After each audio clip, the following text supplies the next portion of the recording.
بسم اللہ الرحمن الرحیم۔ الشرائط الثلاثہ فی المفتی لاعتبار العرف الحادث۔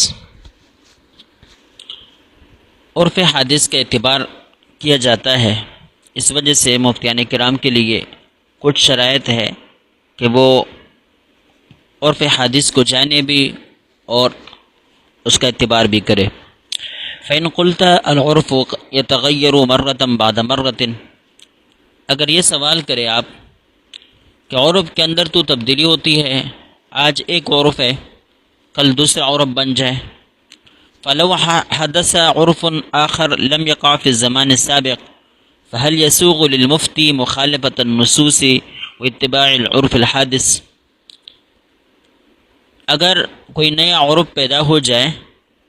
جو گزشتہ زمانے میں نہیں تھا، تو کیا مفتی کے لیے یہ جائز ہے کہ وہ منصوص کی مخالفت کرے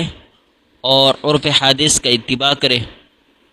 یعنی اگر کوئی ایسا مسئلہ جس کی بنا عرف کے اوپر ہو اور اس زمانے کے مفتیان کرام نے اس پر فتویٰ دیا ہو عرف کے مطابق، اب اس عرف کے اندر تبدیلی آ جائے اور دوسرے زمانے میں کوئی دوسرا عرف بن جائے، تو اب بعد میں آنے والے مفتی کے لیے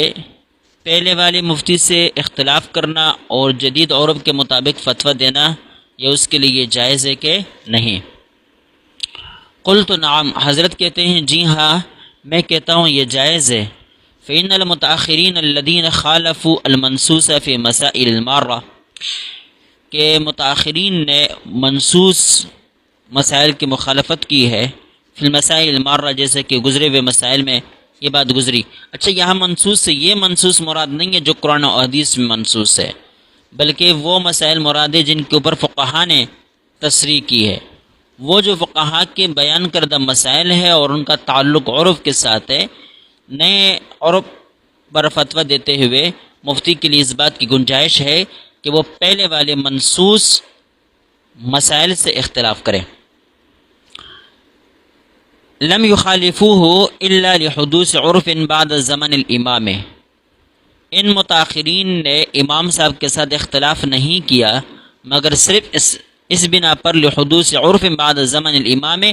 مگر صرف اس بنا پر کہ امام صاحب کے زمانے کے بعد نیا عرف پیدا ہو جانے کی وجہ سے۔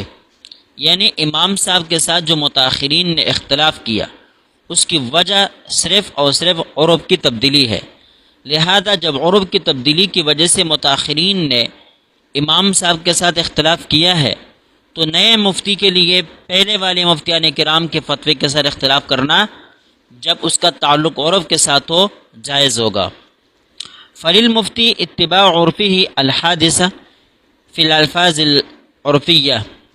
مفتی کے لیے لازم ہے کہ وہ اتباع کرے اپنے عرف کے جدید عرف کا، فی الالفاظ العرفیہ، عرف سے تعلق رکھنے والے الفاظ کے اندر، وقضا فی الاحکام التی بناها المجتہد علی ما کان فی عرف زمانے، اس طرح ان احکام کے اندر بھی جن احکام کی بنا مجتہد نے اپنے زمانے کے عرف کے اوپر رکھی ہے، وتغیر عرفہ الی عرف آخر، اور اب عرف کے اندر تبدیلی آ گئی ہے، اقتداء بہم، انہی مجتہدین کے اقتداء کرتے ہوئے۔ کیا مطلب ہے کہ بعض الفاظ ان کا تعلق عرف کے ساتھ ہوتا ہے کہ کس زمانے میں کس لفظ کو کس اصطلاح کے لیے استعمال کیا جاتا ہے، کس مقصد کے لیے استعمال کیا جاتا ہے، کوئی اور زمانے میں وہ لفظ کسی اور معنی میں استعمال ہوتا ہے، لہذا الفاظ عرفیہ میں اعتبار زمانے کے عرف کا ہوگا، جیسے کہ طلاق کے بہت سارے الفاظ اور اس طرح یمین سے تعلق رکھنے والے الفاظ، ان کا دار و مدار عرف کے اوپر ہوتا ہے، لہذا ہو سکتا ہے کہ ایک چیز یا ایک لفظ جو ہمارے صوبہ سندھ کے لیے ایسا ہے کہ اس پہ طلاق واقع نہیں ہوتی، لیکن بلوچستان اور صوبہ سرحد والوں کا عرف یہ ہو کہ اس کے ذریعے سے طلاق واقع ہو جاتی ہے، لہذا کسی شخص کا تعلق جب وہاں کے ساتھ ہوگا تو اس کے مطابق اس کو فتویٰ دیا جائے گا، اور جب کسی کا تعلق دوسرے عرف والوں کے ساتھ ہوگا تو پھر اس کے مطابق اس کو فتویٰ دیا جائے گا۔ مثال کے طور پر دیکھیں لفظ بہن، یہ عام فقہاء کرام نے لکھا ہے کہ اس سے طلاق واقعہ نہیں ہوتی، لیکن ہمارے جو پشتون معاشرہ ہے KPK کے لوگ اس لفظ کو بطور طلاق کے استعمال کرتے ہیں، تو اب ان کے لیے عام طور پر فتویٰ پھر یہی دیا جاتا ہے کہ اگر کسی نے اپنی بیوی کو بہن کہہ دیا تو اس سے طلاق بائن پڑے گی۔ اس کا دار و مدار جو ہے وہ عرف کے اوپر ہے، اور یہی وجہ ہے کہ آپ ان فتاووں کو دیکھیں گے، اردو کے فتاوے، ان میں ان الفاظ کے ذریعے سے طلاق واقع ہوتی یا نہیں ہوتی اختلاف پائیں گے۔ بعض حضرات کہتے ہیں واقع ہو جاتی، بعض حضرات کہتے ہیں کہ نہیں ہوتی۔ اب یہ اختلاف عرف کے اوپر بنا ہے، لہذا اگر کس زمانے کے یا کسی علاقے کے عرف کے بارے میں مفتی صاحب کو پتہ نہ ہو تو اس کو چاہیے کہ یا تو اس بارے میں فتویٰ ہی نہ دے یا وہاں کے لوگوں سے پہلے معلوم کر لے اور اس کے بعد پھر فتویٰ دے۔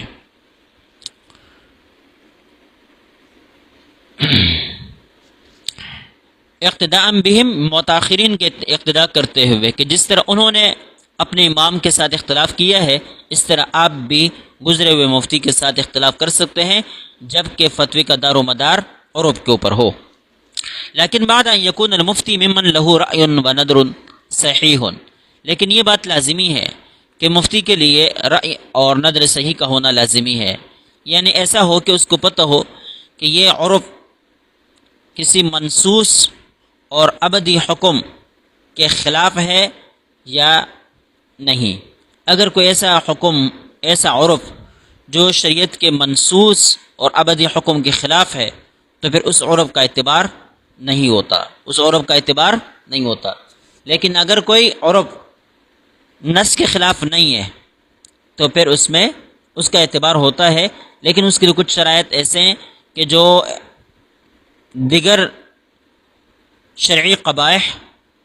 اور یا کسی اور مفاسد کی طرف لے جانے کا ذریعہ نہ بنتا ہو تو ایسی صورت میں پھر عرف کا ساتھ دیا جا سکتا ہے، بلکہ عرف کے مطابق فتویٰ دیا جائے گا۔ ومعرفة بقواعد الشرع حتى يميز بين العرف الذي يجوز بناء الأحكام عليه وبين غيره، اور قواعد شرع سے بھی انسان کو موافق ہونا چاہیے، یعنی واقف ہونا چاہیے، حتى يميز، یہاں تک کہ اس کو تمیز ہو، بین العرف الذي يجوز بناء الاحکام علیہ، اس عرف کے درمیان کہ جس کے اوپر احکام کی بنا جائز ہو، وبین غیرہ، اور اس عرف کے درمیان کہ جس کے اوپر احکام کی بنا جائز نہ ہو۔ یوں سمجھ لیجئے کہ عرف کی دو قسمیں ہیں، ایک وہ عرف جو جائز ہے، جس کا اعتبار ہے اور جس کے مطابق آپ فتویٰ دے سکتے ہیں، جس کو عرف معتبر کہتے ہیں، اور دوسرا ہے عرف فاسد۔ عرف فاسد کا مطلب یہ ہے کہ وہ نصوص کے خلاف ہو، قرآن و حدیث کے جو ابدی مسائل ہے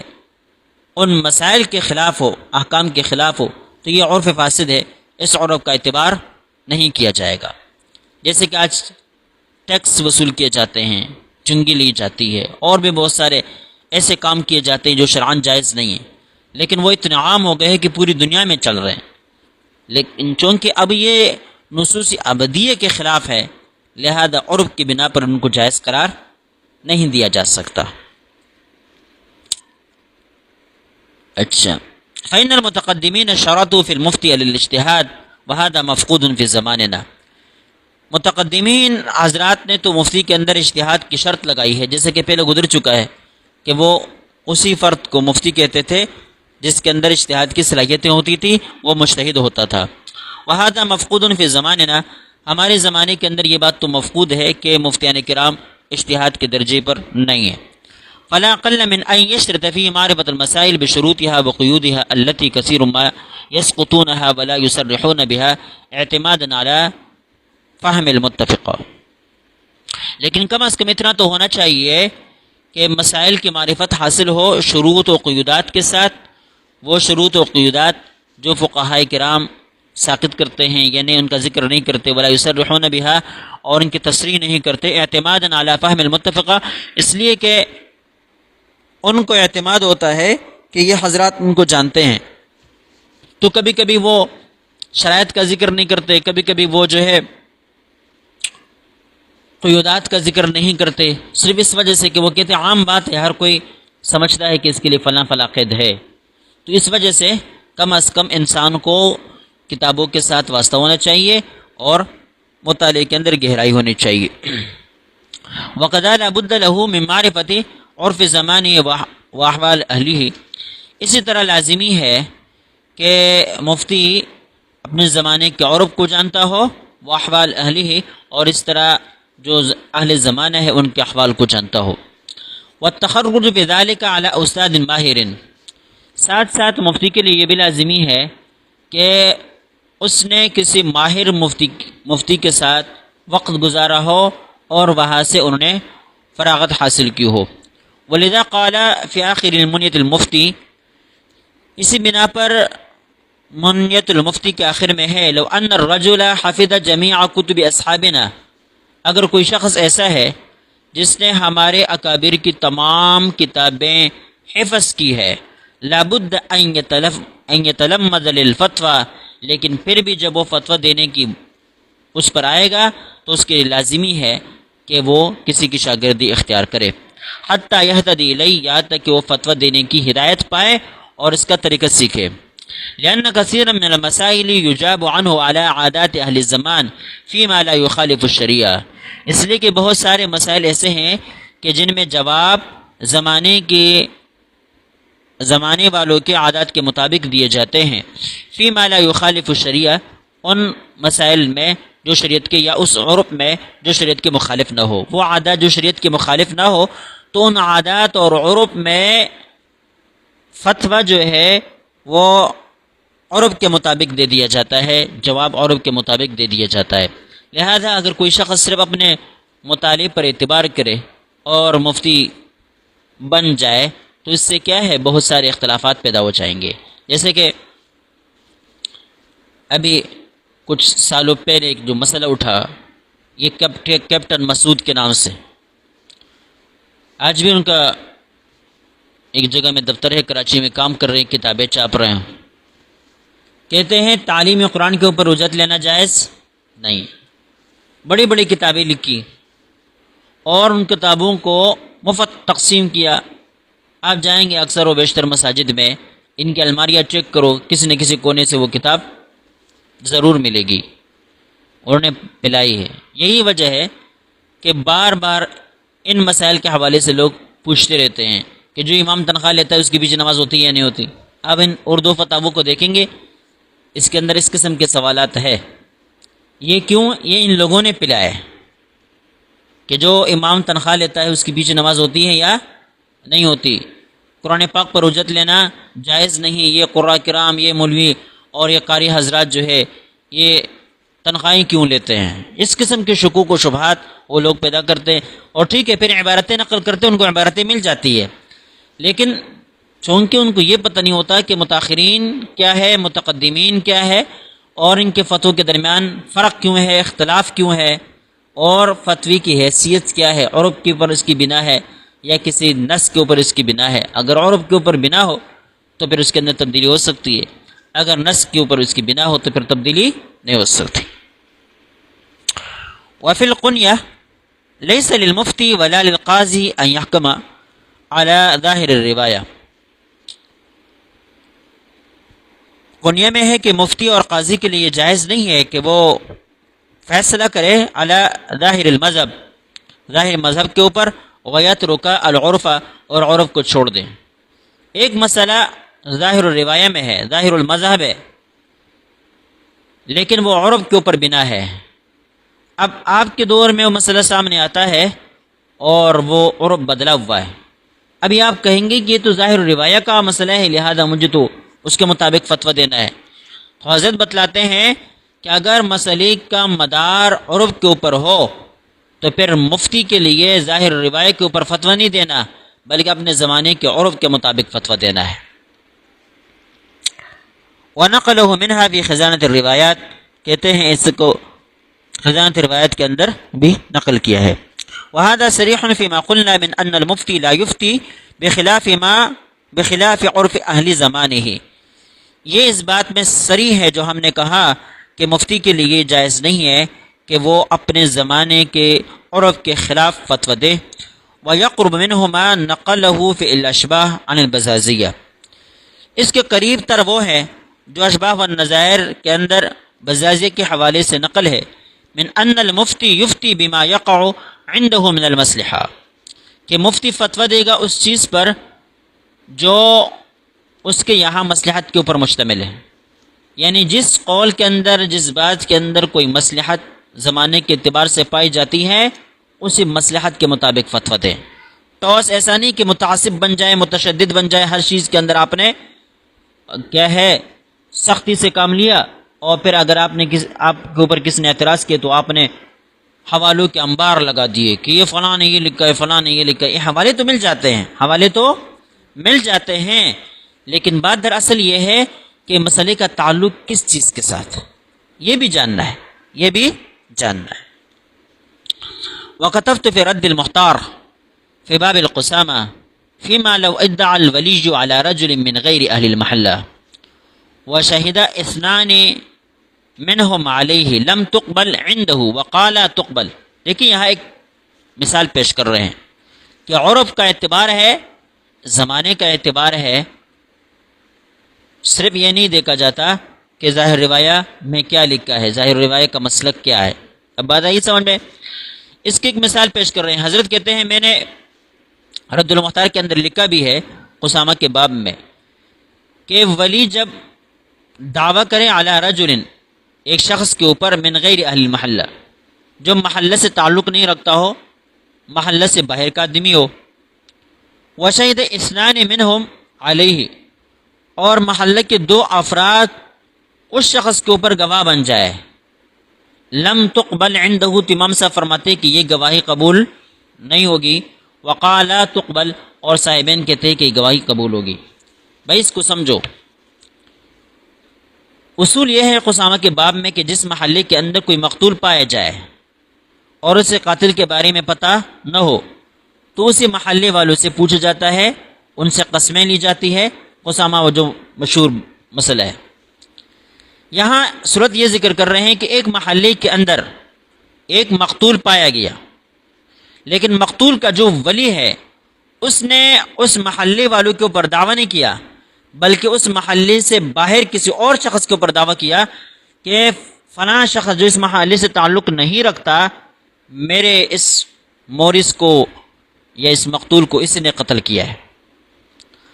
اب کیا ہوا؟ گواہوں کی ضرورت پڑی تو گواہی دی اسی محلے کے دو افراد نے.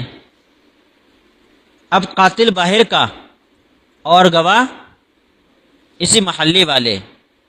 تو امام ابو حنیفہ رحمہ اللہ کا مسلک یہ ہے کہ اسی محلے والوں کی گواہ اس باہر کے قاتل کے اوپر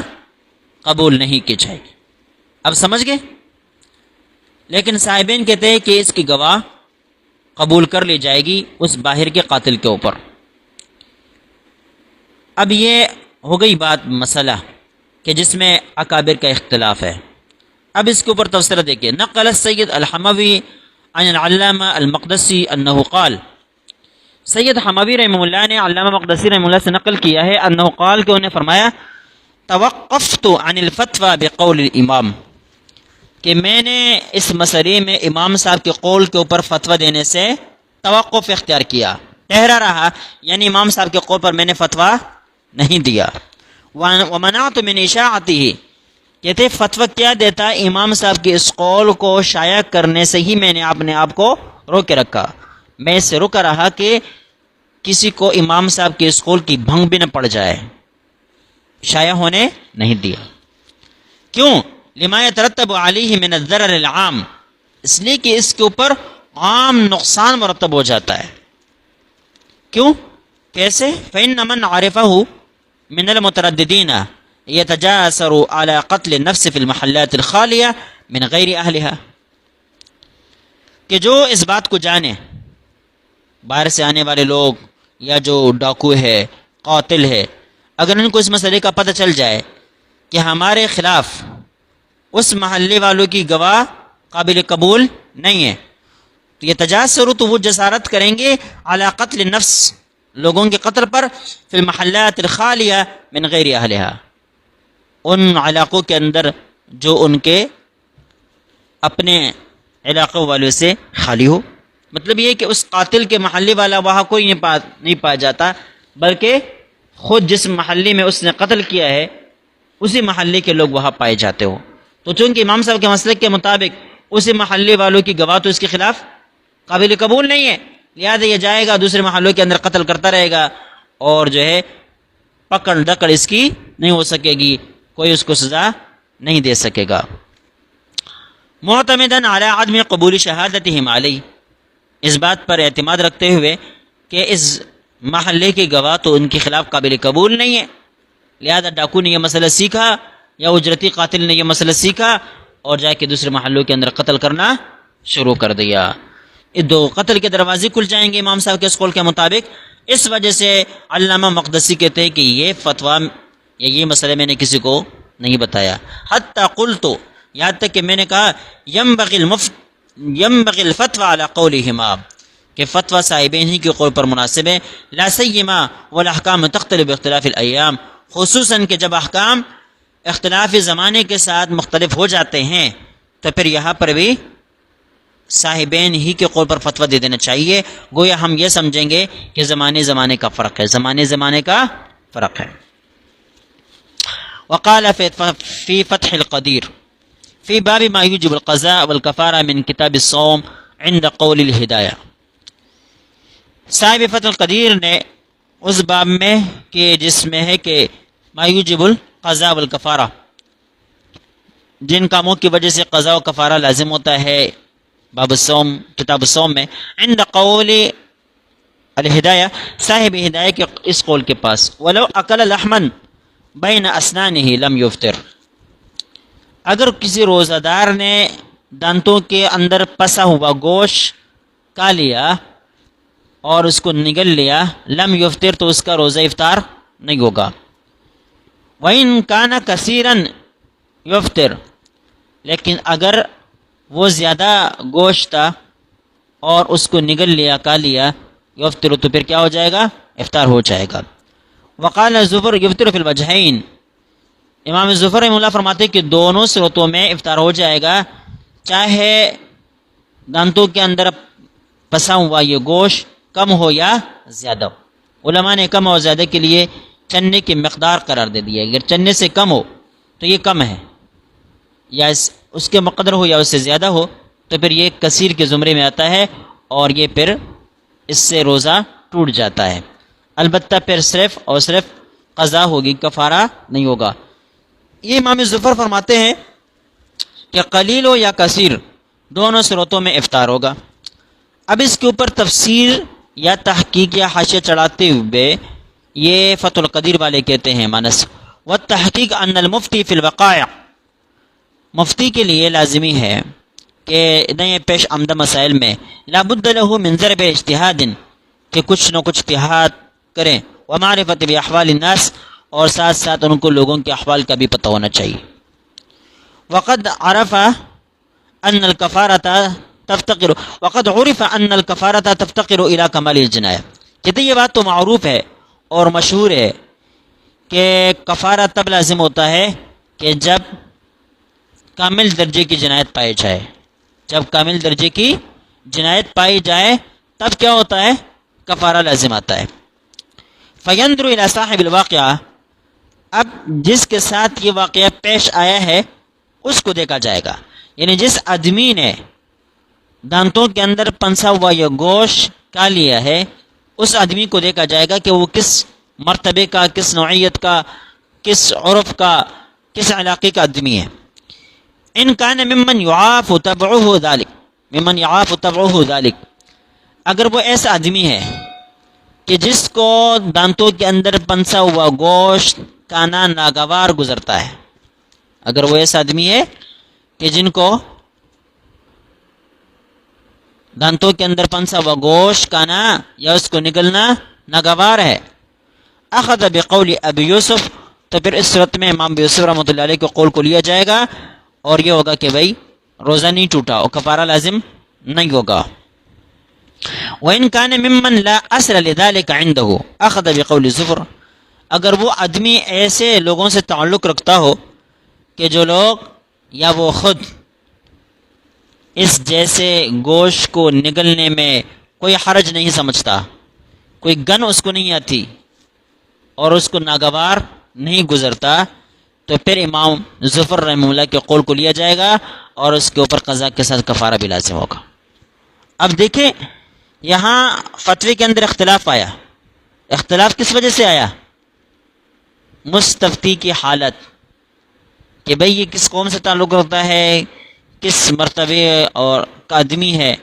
اور کیا مزاج رکھتا ہے۔ اب مزاج کے اختلاف کی وجہ سے کیا ہو گیا؟ مسئلے کے اندر اختلاف آیا۔ کافی چل